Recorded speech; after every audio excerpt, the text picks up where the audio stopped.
All right.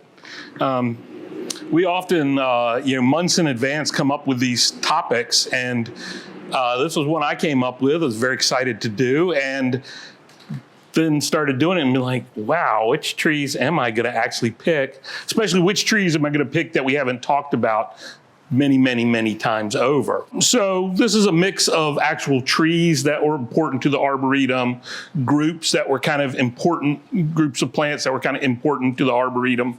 But feel free to ask questions as we go through. Love questions. I love hearing people's experiences with plants. If you disagree with me, if you agree with me about how a plant grows, I'd love to hear it. I know we have a lot of great plants people in this tour. So, all right, we're going to start this way.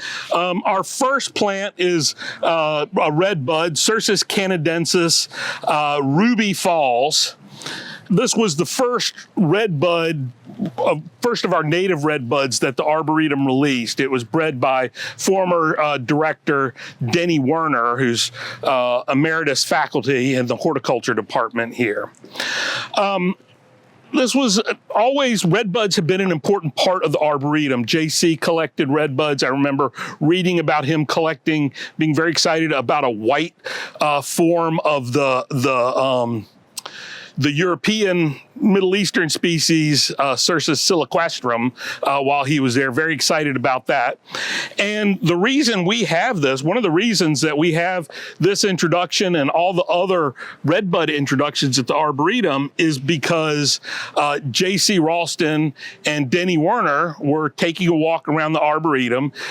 Denny had been a peach breeder, and he was moving into ornamental plants, and he asked JC, what's a group that might be interesting for me to start working on, a group of trees? And JC said, redbuds. There's so much going on, that's possibility with redbuds. You gotta do redbuds, that's it. So, more than a decade later, Denny released this plant. JC had passed away at that point, but Denny really credited JC with kind of sparking that interest in redbuds. So redbuds are a native tree, beautiful things, heart-shaped leaves. So they're really very noticeable even when they're not in flower. They flower early in the spring, kind of lavender pink flowers. Who knows why they call them red buds? They're not red in bud or flower, but there you go. They are in the bean family, so you do get bean pods on them. Some people think they're ornamental. Some people hate them. That's a personal preference. There are some red buds, some Asian species especially, that the pods are really purple before they turn brown. Ruby Falls is a weeping form with purple leaves. It was the first one that was like that. We find that when you plant one new, the first year or two, it does not get good color. It just really does not. It's by that third year, it really leaves out and is really nice purple. Now, it also, because of the leaf morphology and how that purple is in there, it greens up, gets muddy, greens up by the end of the summer, by midsummer, let's be real. Doesn't last as long as perhaps it does in England or the Pacific Northwest, but still beautiful. This is one that probably could have done with some pruning early on. The adage is the first thing you do when you're pruning a plant is you look for dead, diseased, and crossing branches. This has a few crossing branches in there. There's little bean pods. So, when they're really heavy, they can be, like I said, either attractive or not, depending on your sensibilities. Any questions? Sure. So the question was, if you've got redbud seedlings in your garden, what's the best time to transplant them? While they're dormant is best time. So right now you can do it, but they're tough. Redbuds are very, very tough, easy, small flowering trees. So probably any time you could do it. The key with any plant, if you're digging it and moving it, is dig a root ball. If they're little, you can dig a little root ball. But if they're they're a larger plant, dig as big a root ball as you can handle easily. If you dig bigger and you beat it all up, you've defeated the purpose of digging a big root ball. So better to go small and have something you can handle than to go big and really fumble around with it. Any other questions? All right, great native tree. You have a great large group. Are people here because the weather's nice or because they're interested in this topic? It's me. It's me. All right. So you couldn't do a tour without having a Japanese maple on it. It's the logo, a Bard logo, which we can now officially call logo. For a while with the university branding, we had to just say our symbol. It's not a logo, but they've allowed us to have the maple leaf as our logo. Not everybody knows it's a maple leaf. It's, you know, some people think it's a cannabis leaf. There's a lot of research going on with hemp here at NC State now, so there's probably more money in hemp than there is in Japanese maples. So who knows? Maybe one of these days we'll switch. But Japanese maples were an important part of the Arboretum. Obviously, JC loved them if he was making that the symbol of the Arboretum. That was actually when I was going to be when I was in horticulture in school. My parents asked what I was going to do. I said, I'm going to have a Japanese maple nursery. And they were very, very expensive early on. And that's because they were all being grown and grafted on the West Coast. And so grafting a plant makes it a little bit more expensive. And then they have to ship them across over here. And, you know, usually we're grown out into specimen sized trees and we're very expensive. And for that reason, they got a reputation for being kind of touchy, difficult trees, because why would they be expensive if they were easy to grow? They're easy to grow, so they're not really that bad. And the prices come down on a lot of them. So really important tree. You should be able to see a Japanese maple anywhere you stand in the Arboretum. You should be able to. My kids, when they were little, used to try and help me out with that. A lot of them, you know, don't look like much at this time of year, but there are some really incredible different forms of bark. This is one called Bihou, Acer palmatum Bihou, B-I-H-O-U, and it is just spectacular in the winter. It's got a perfect backdrop to it with the dark evergreens behind it. Kind of more famous during the winter is the coral bark, Sengu kaku, which has more of a, you know, that kind of reddish coral bark. There are other ones that are out there, but you know, this really gives a four-season interest to the Japanese maples. You know, they can be small mounding plants, weeping plants. They can be kind of larger upright plants, but usually 20 to 25 feet tall for the more upright ones, although they can get a little bit taller than that. Generally great fall color. Any questions? How old is this one? We received it in 2015. It was probably a 1 gallon or a 3 gallon.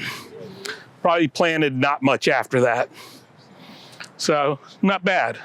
The one issue with some of these colorful bark maples is the tips have a tendency to die, and you can actually see that up there. You get a little bit of tip dieback on there, but that just helps it to branch more.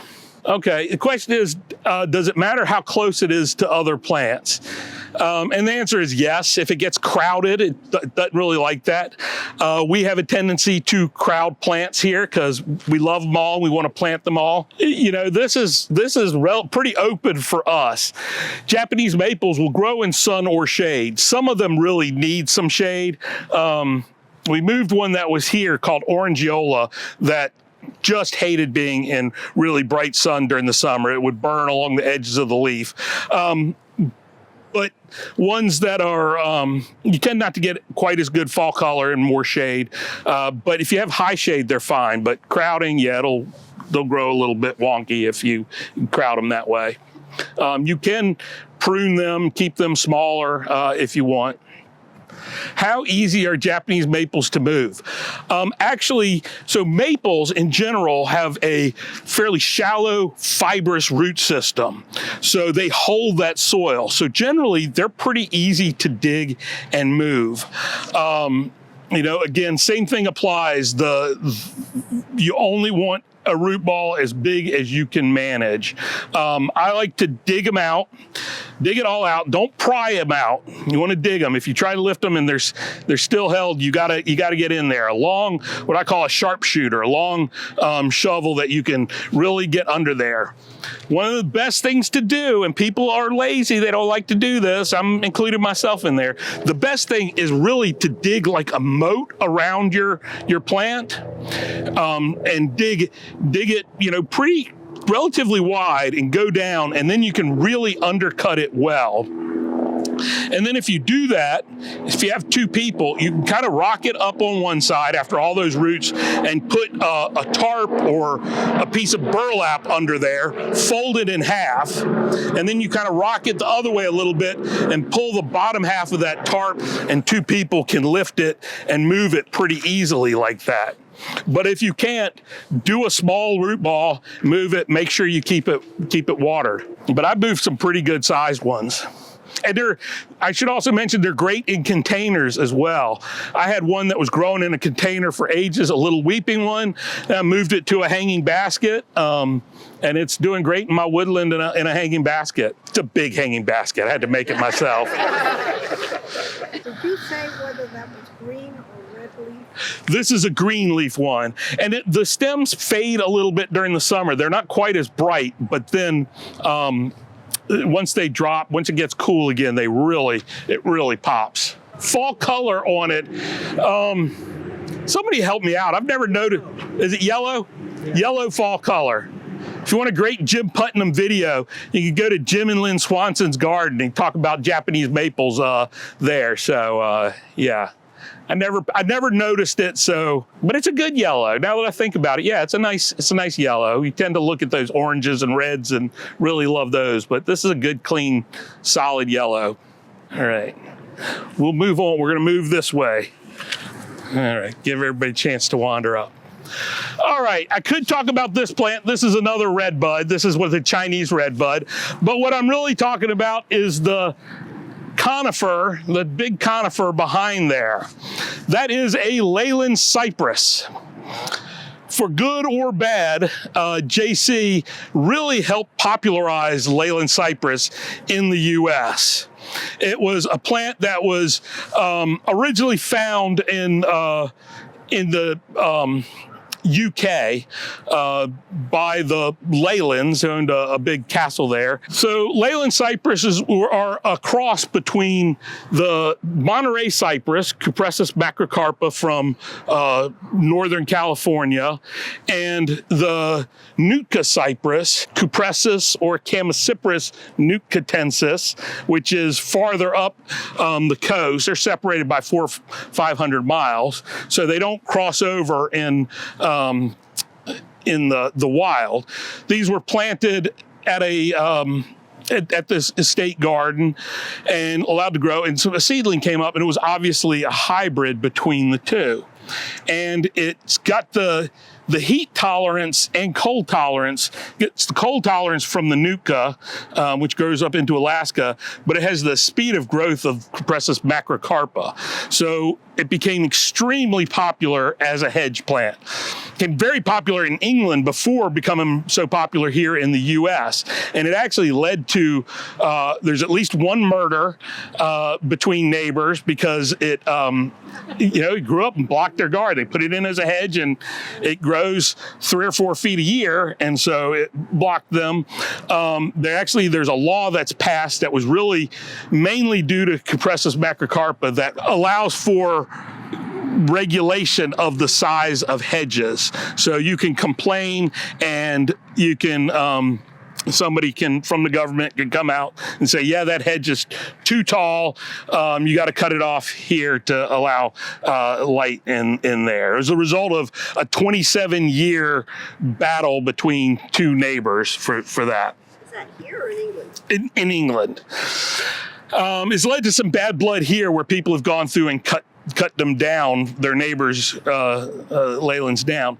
Now, if you know these two parents, you know they tend to grow, the Cuprocyparis macrocarpa grows in these rocky soils.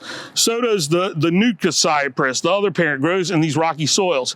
And so they are, both parents, the way they want to grow is have roots of rocks and big rocks, boulders, crevices that they anchor themselves in. We tend to plant them as a hedge. We make a berm, we plant them on top of that. It's this relatively loose soil or clay. It roots into that, it grows really tall, it catches the wind, and it blows over, because it's not locking itself into place. People say, well, why? How can these grow? You know, the Cuprocyparis macrocarpa, which grows so fast, how can it grow on these windswept rocks in Northern California? It's because it's locked in there. It's not growing in pure soil, so it blows over. If you're going to plant them, you're better off not doing that berm and just planting them into clay, which at least gives it something to anchor in a little bit better. Now, they get some diseases besides blowing over when they get to be 10, 15, 20 feet tall. There are some fungal diseases that really knock them back. We can't grow Cuprocyparis macrocarpa at all here. You can grow it for maybe 2 or 3 years, and then a fungal disease, Cercis or Ceridium, just will turn it brown and kill it. And leyland cypresses can get that too. You'll see hedges where you'll have one tree that's completely dead and then a few more that are dying. I don't necessarily recommend planting these, but it was an important tree for the Arboretum. It really, at one point in England, 10% of all ornamental plants being sold were leyland cypresses.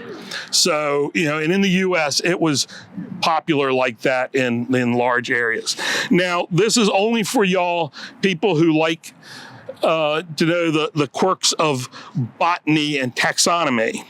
There's a lot of confusion about what the parents of this are, not what plants they are, but what genus they are. Because if you narrow them down like they are, they don't really line up. If you consider both Cuprocyparis, so Cuprocyparis macrocarpa, Cuprocyparis nucatensis, you get Cuprocyparis leylandii, X leylandii. If another name is calotropsis, which was applied to just the New World North American Cuprocyparis to distinguish them from the European and Asian. If you have that, it's calotropsis X leylandii. If you think it's Cuprocyparis macrocarpa, and the other parent is Cuprocyparis nucatensis, which is generally that's what I learned them as, then really it would be X Cuprocyparis leylandii. If you think Cuprocyparis macrocarpa, and a new genus there's only one other one in Vietnam, Xanthocyparis. If you consider Xanthocyparis nucatensis, then it's X Cuprocyparis as opposed to X Cuprocyparis leylandii. And then if you really want to go out there's some people who say Hesperocyparis macrocarpa by calotropsis, then it's Hesperotropsis. When I first started, one of the two questions that were on my desk to answer one is about a calycanthus that was an important shrub for us here at the Arboretum. And the other was about leyland cypresses. What should we call these? And I don't even know what we have them labeled as now, but pretty much Cuprocyparis X leylandii, because, boy, if the taxonomists can't figure it out. I'll wait another decade or two for that all to settle out. The real problem is we have several genuses, and if you change them, you really have to do a lot of changing. Junipers in North America, and it gets really confusing, and nobody wants to take that on because conifer taxonomy can be difficult. All right, any questions? Okay, we're gonna go up to the white garden here. I'm trying to make things difficult for our videographer by just pointing him into the sun for all of these. Love it. one of the goals of the Arboretum is to introduce plants and get them into cultivation. Now, Leyland cypress was one that JC brought back from the UK, really promoted its use, but we didn't introduce it, although I've seen that written before. This is a snowbell, Styrax japonicus, Emerald Pagoda. Sometimes you see it as Styrax japonicus sahuxan, but Emerald Pagoda. This was from JC's trip to Korea, where he went collecting there. The goal of that trip was mostly to collect extreme cold-hardy camellias. Camellia japonica, that's the farthest north they grow, is in Korea. And we did collect some, and we have some of those, and they are quite cold hardy. This was a plant, they were on Sahuxan Island, and this was a plant that they had seen further up the mountain, snowbell, but it had large leaves and large fruit, much larger than what you normally see in the wild. And the story goes, that they were all getting ready to leave this island. They were on the boat, and JC said, hadn't gotten a piece of this. He's like, I've got to get it, and jumped off the boat and ran up the hill and got some wood for grafting, and then ran back and jumped on the boat as it was pulling away. Brought back a couple of cuttings. They tried rooting them. They weren't rooting, so they took one of these that hadn't rooted, cut it again, and grafted it. And at some point, somebody dragged a hose across it and broke the graft, and they had to graft it again. But it did survive. And so everything from that, that was propagated from that plant is known as Emerald Pagoda. And this snowbell is really a nice one. It keeps this very nice upright oval crown if it's grown in the open like this is. Large spring flowers, white flowers, little bell-shaped flowers with yellow anthers in there, very clean and elegant looking. And then this has relatively large leaves compared to the rest of the species. For a long time, we thought it was a tetraploid, meaning it had had double set of chromosomes. It is not. It's just a really nice large form. It was going around as Sahuxan just because that's where it was collected. And then JC was writing up something about it. And he's like, I need a cultivar name. And Bryce Lane, who a lot of us know, teaches a lot of classes for us here at the Arboretum, he suggested Emerald Pagoda, and boom, that's been the name. Really nice, kind of medium-sized flowering tree. There are a lot of snowbells out there. There are different ones now. This is still one of the best if you want kind of a larger form and you want that really nice flower on it. Grows sun. It'll grow in shade, but it doesn't flower as well. Doesn't really love heavy shade, but if you get like pines that are up high that don't have a lot of limbs, have that high shade, it'll do pretty well. Any questions? Does it set seed? Yes. Not heavily, but you can actually see some old seed here. And I'm glad you mentioned that, because Styrax seed, snowbell seed, are these little gray, little rounded oval things on there that really can be quite attractive, I think. Now, over a walkway, they can also be a little bit, rolly. So we go through and blow this off regularly, but you can see on the ground, there are plenty of these around. So if you look, you can find them. If you've ever been in central Pennsylvania and gotten mulch from Hershey Park, from the Hershey Company, they look a little bit like cocoa shells. But yeah, great plant. It's incidentally not the only snowbell that was introduced from that trip. There's another one that's actually in the corner of the White Garden over here called Crystal, which is a much smaller plant, much smaller leaves, much smaller flowers, but I think is a really beautiful plant, and I really wish we'd see more people growing it. and it has the little stem that holds the flower stalk, the pedicel on that is purple. On the typical, it's green, and so it really looks like the flowers are just floating there because the pedicels disappear. It's a subtle thing that you look at it and say, "Ooh, that's pretty. It looks different." You might not figure out why it looks different, but that's really the reason. These subtle differences can really show up. What's the name of that one?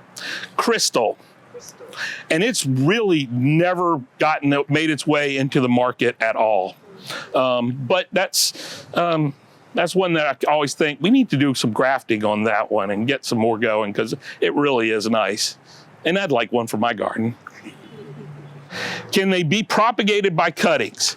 Yes, but yes, they can. But my experience, the issue with propagating them by cuttings is that you usually propagate them with softwood cuttings. So in spring, mid-May to late June, and your cuttings will go.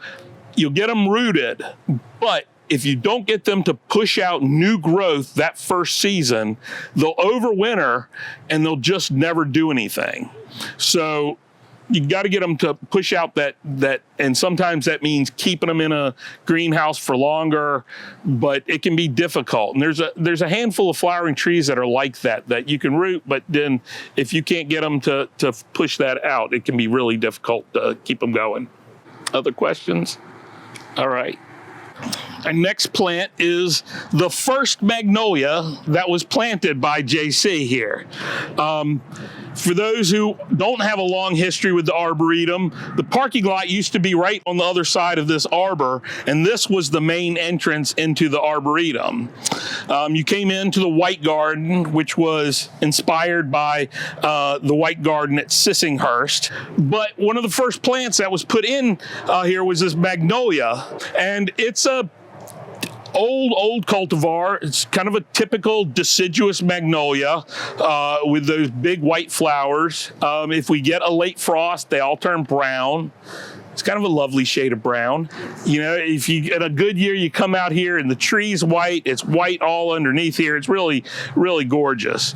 I put this in because the JC Raulston Arboretum has two national plant collections. They have a redbud collection. There's one other garden in New York that has a national redbud collection. And then the JC Raulston Arboretum is part of a multi-institution magnolia collection. So it's us with about, I think at this point, 18 other gardens across the U.S. who have significant magnolia collections. Now, this is one that most of those gardens probably have. And I talk about it because it's the first one that went into this iconic garden.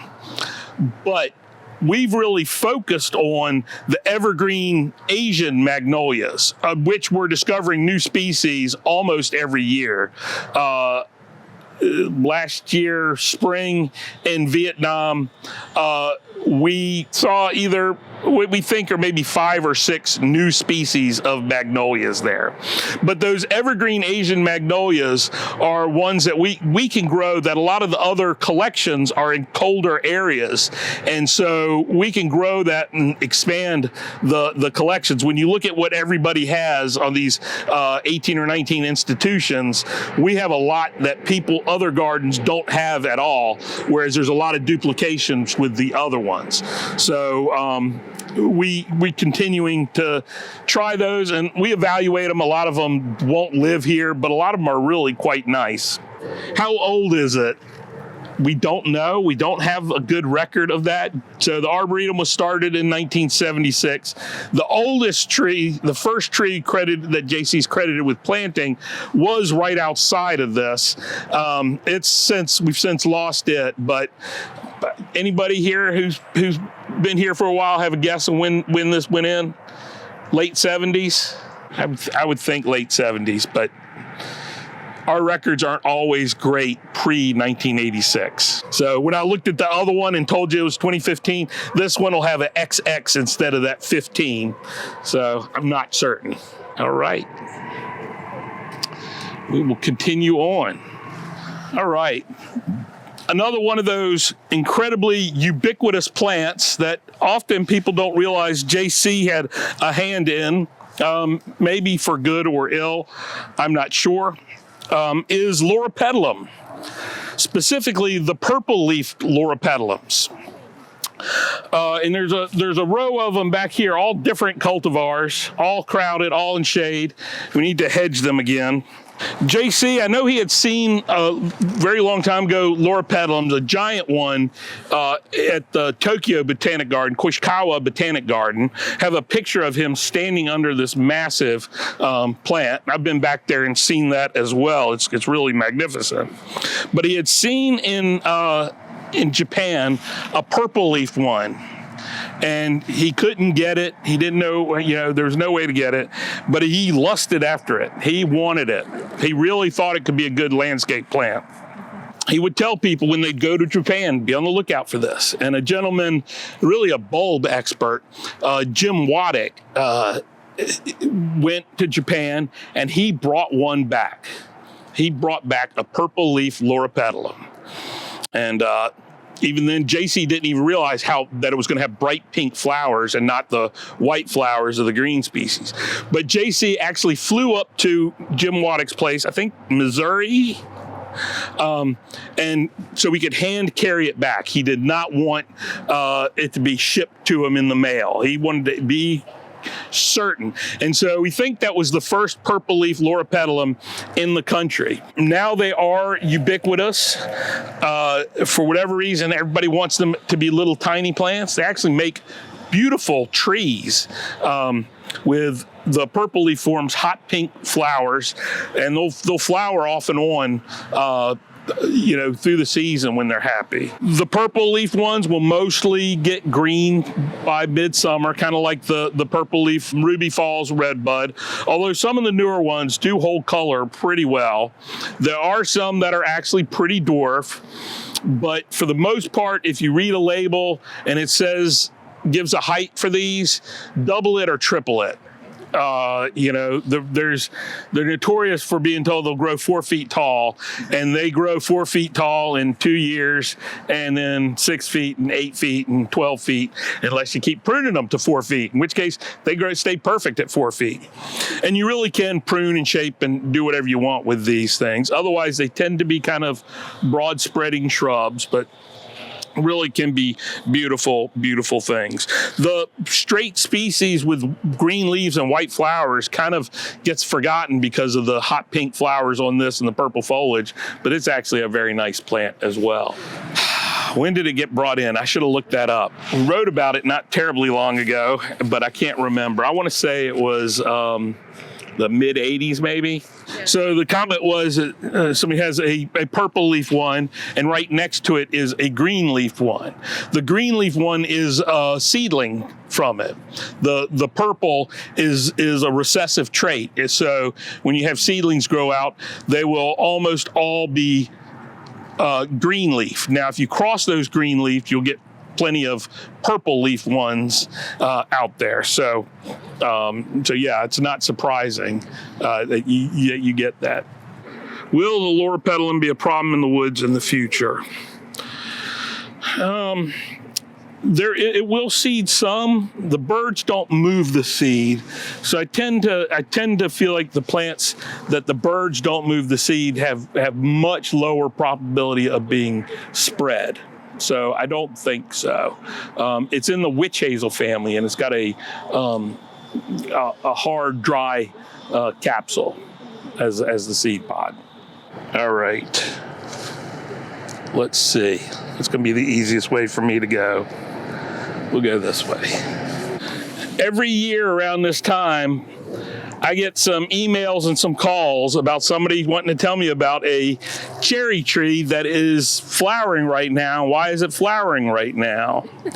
And the answer is, it's probably not a cherry tree if it's flowering in January and February. It's probably a Japanese apricot, Prunus mume, or ume as they call it in Japan.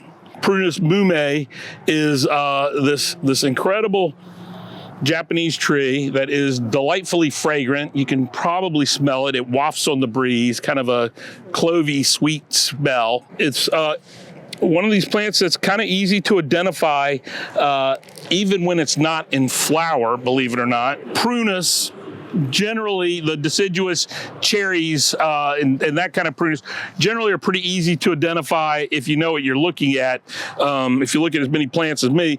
But Prunus mume will always have these green stems. So it's a flowering tree, flowers during the winter. Its buds open kind of successively, so they don't all open at once. That means if they get frozen, more will open up. So you're generally okay. I have lots of pictures of Prunus mume with ice on the buds and flowers, and as long as they haven't completely opened up, they're usually good. They'll keep going. So it's very reliable bloomer, even though it flowers in the middle of winter. The typical form is a white form. White to pink in the wild. You get both. In cultivation, there's some really dark red-pink ones. I wouldn't call them really true red, but red-pink, pale pink, white, double flowered of any of those colors, weeping forms, contorted forms, lots of different ones. I include this because while people think of Japanese maples often when they think about JC Raulston the man, because that's the logo he put on the Arboretum, this was actually perhaps his favorite tree.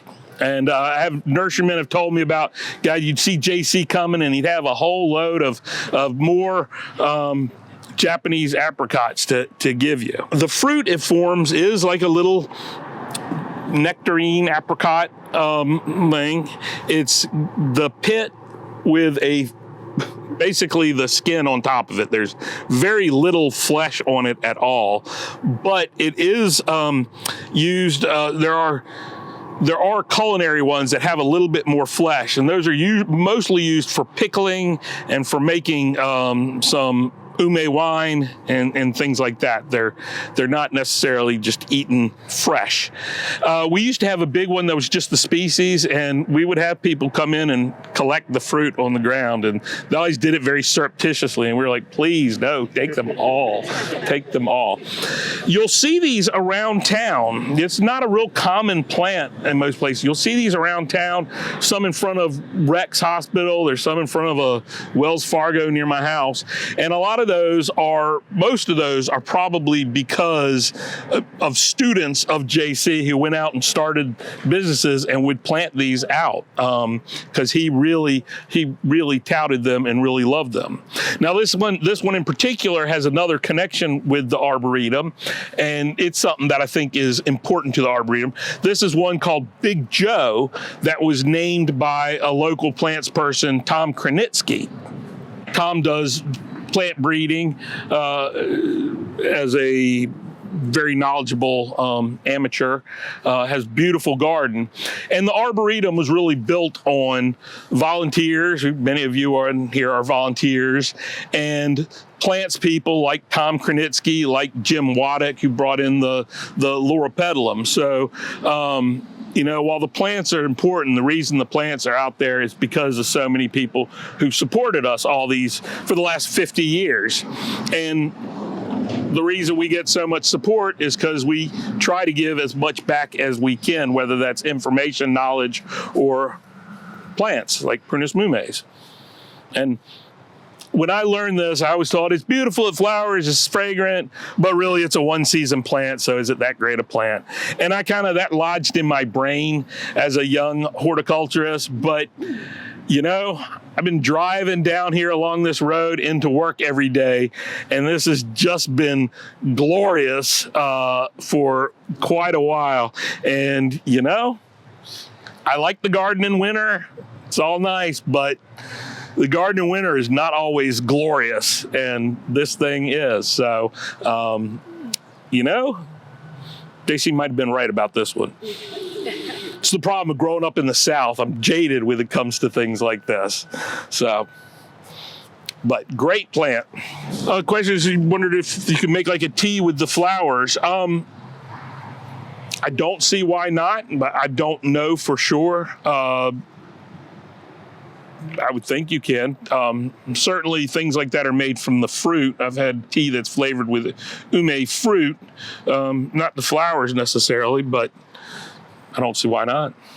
The comment was that Marilyn here had a bumper crop and made jam out of it, which was a lot of work because there's not a whole lot of flesh to it, but said that it tasted like kind of a cross between apricot and orange marmalade. And that doesn't surprise me. It's got a kind of a sour, pleasantly sour flavor to it. The ume liquor is something takes a little getting used to.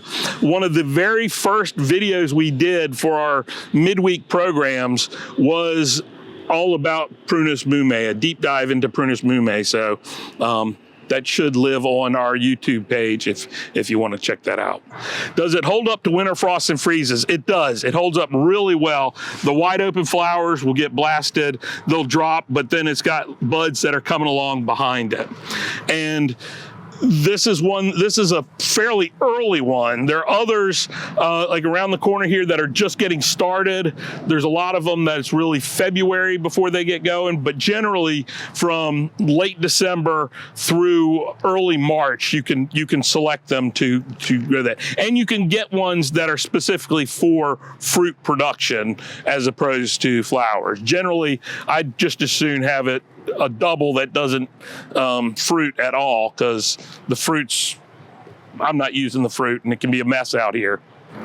So one thing about JC, he didn't listen to other people. He would try things out. Common wisdom was can't grow conifers in the southeast. And so he planted lots of conifers, killed lots of conifers, but found ones that did work well. Now, one of my first jobs at a botanic garden was Atlanta Botanic Garden, and one of the things I did was curate the conifer collection. And we were building a huge collection of Cryptomeria japonica, the Japanese cedar. And that was really based on JC telling the folks at Atlanta that that's a plant that they should grow, that it does really well. And so that was really one of my early introductions to him, and his influence was I was growing all these Japanese cedars, little dwarf ones and contorted ones and variegated ones and yellow foliaged ones and all these kinds of things. So this became an important plant to me for that reason. And it really, conifers, nobody was growing them, but we can grow quite a few here. So Cryptomeria japonica is one of the major trees in Japan, in lots of China. There's supposedly there's a Chinese species or subspecies, although it seems like maybe it's just the Japanese species that was brought there. In fact, in areas in Japan and China, you can see whole hillsides of old Cryptomeria, and they used to drop the seeds out of planes in these real inaccessible areas to grow these Cryptomeria forests. And they did that because it's a great timber tree. And in fact, of the upright tall Cryptomerias, the one that has been the most popular for a long time in the US was one called Yoshino. And there were people like me who were trying to figure out where this was originated, why this grew really nice and straight and tall. Wound up, it was never meant to be an ornamental selection. It was a forestry selection of Japanese cedar that grew really nice and straight and tall, because other ones can go a little bit wonky. But it's real distinct. You've got these kind of I don't know what you call them, these branchlets with little awl-like needles on there. There are some other plants that look like this that are kind of unpleasant to touch, but these are nice. You can do my, as my wife says, my creepy stroking of plants, because I have a tendency to touch all the plants that I'm around. I have no sense of smell, so I got to make it up with another sense, and that's touch. So there are some great dwarf forms. although some of the forms that are sold as dwarf aren't so dwarf after many years. We've got a black dragon, which is sold as one that usually is 4 to 8 feet tall. It's on the other side here. It's, you know, about as tall as the rest of these. So there's no such thing as a complete dwarf, just very slow growing when it comes to conifers. Any questions about Cryptomeria? They are one of the easier conifers to grow, and there are some really nice dwarf ones. Oh, the question was about the dead material in the tree.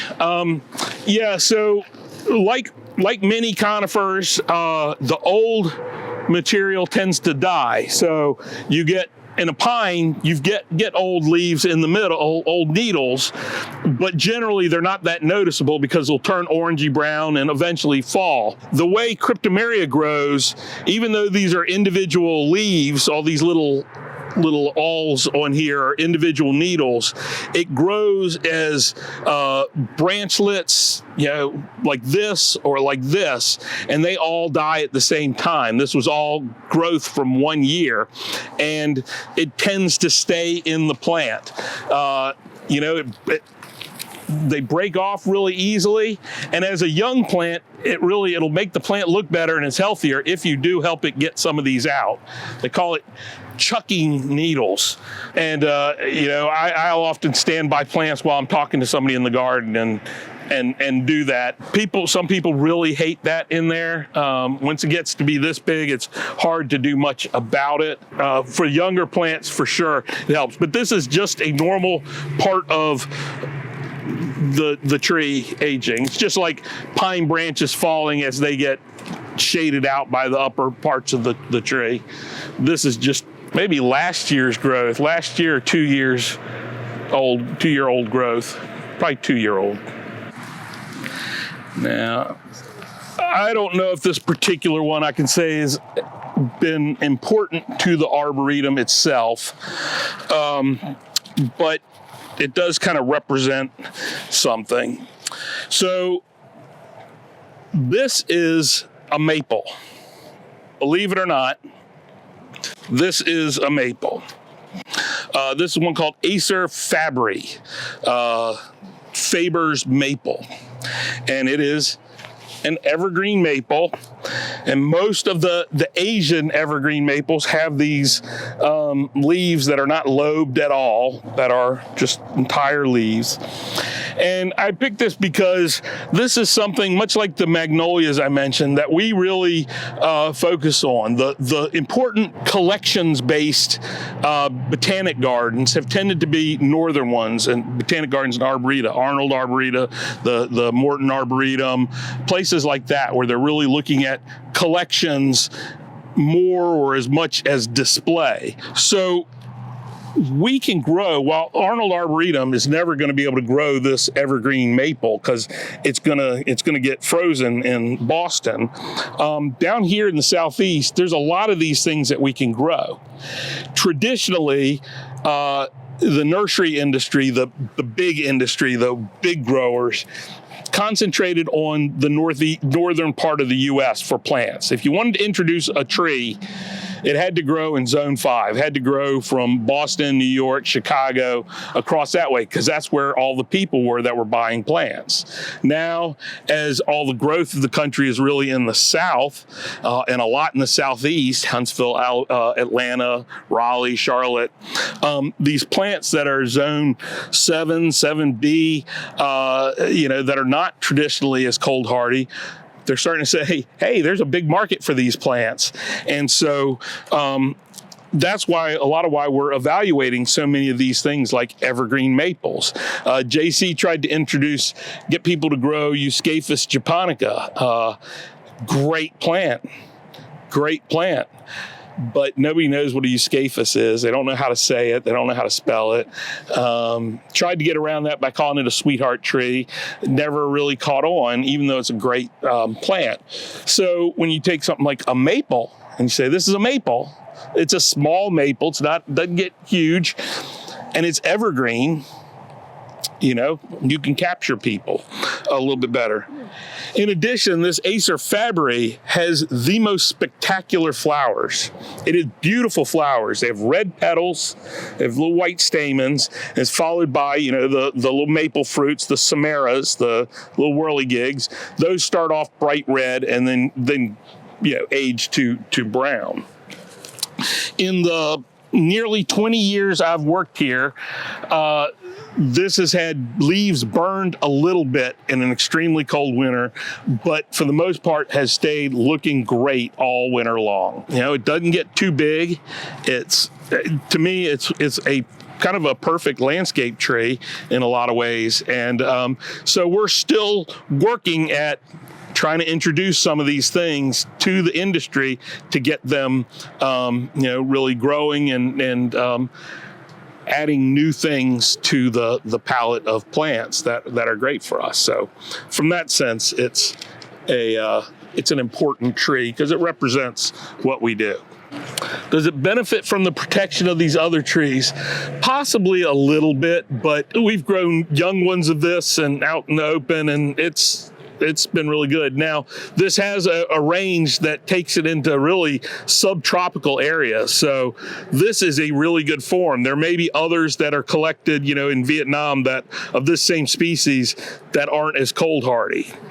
Yeah, new growth it does have a little tinge of red to it. It's also, you know, it's got nice green stems. They don't, you know, if it lost all its leaves, it'd be pretty that way, but you don't lose the leaves. But it does have those green stems that go pretty far back, 2 or 3 years down on the stems. Looks like it would have to be pruned pretty often. I don't know. To me, that's a pretty good shape on it. Now, as it's gotten bigger, it's actually gotten more vigorous as it's gotten older, which is kind of unusual for a plant. But, you know, I still think it's got kind of that upright oval shape. It's not too bad.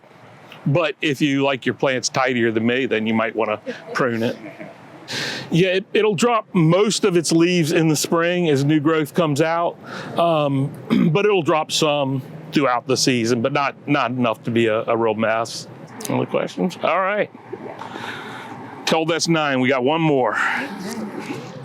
Okay, perhaps the most profitable plant that JC ever introduced, not just helped popularize, not help pass around, but actually introduced, is Viburnum awabuki chindo, which is this guy right here.